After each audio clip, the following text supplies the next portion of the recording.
This is problem number 56, and we have sine 2 theta over cosecant theta equals cosine theta. So we're going to take sine of 2 theta and change that into 2 sine theta times cosine theta. And then we're going to change cosecant of theta into 1 over sine theta.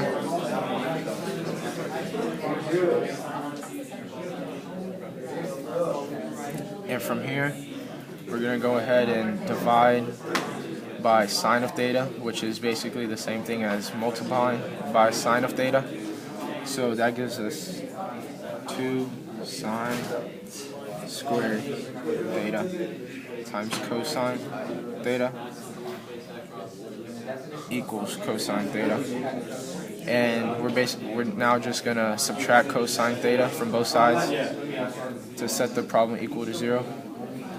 So we have 2 sine squared theta cosine theta minus cosine theta equals 0.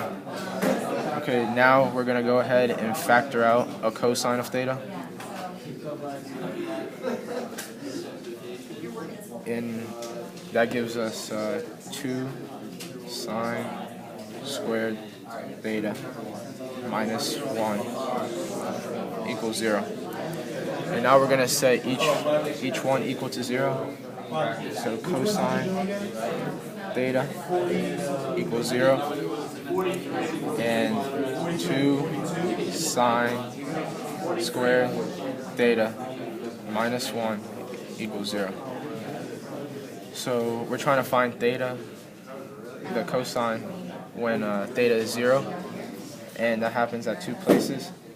So theta is going to equal pi over 2 and 3 pi over 2. And then on this one, we're going to go ahead and add 1 to give us 2 sine squared theta equals 1.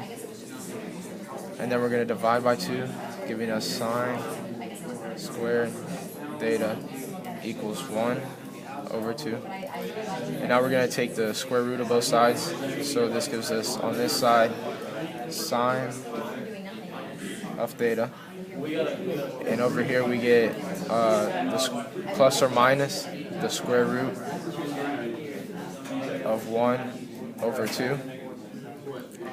So now we're trying to find, after we rationalize this, that comes out to be sine theta equals plus or minus the square root 2 over 2. So now we're trying to find when theta equals plus or minus square root 2 over 2. And that happens at 3 places. So theta is going to equal pi over 4,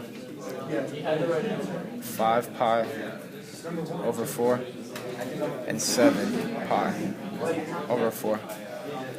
So we have 5 total answers for this one problem.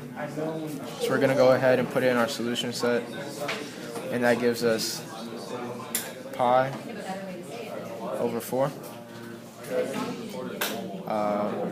pi over 2, 5 pi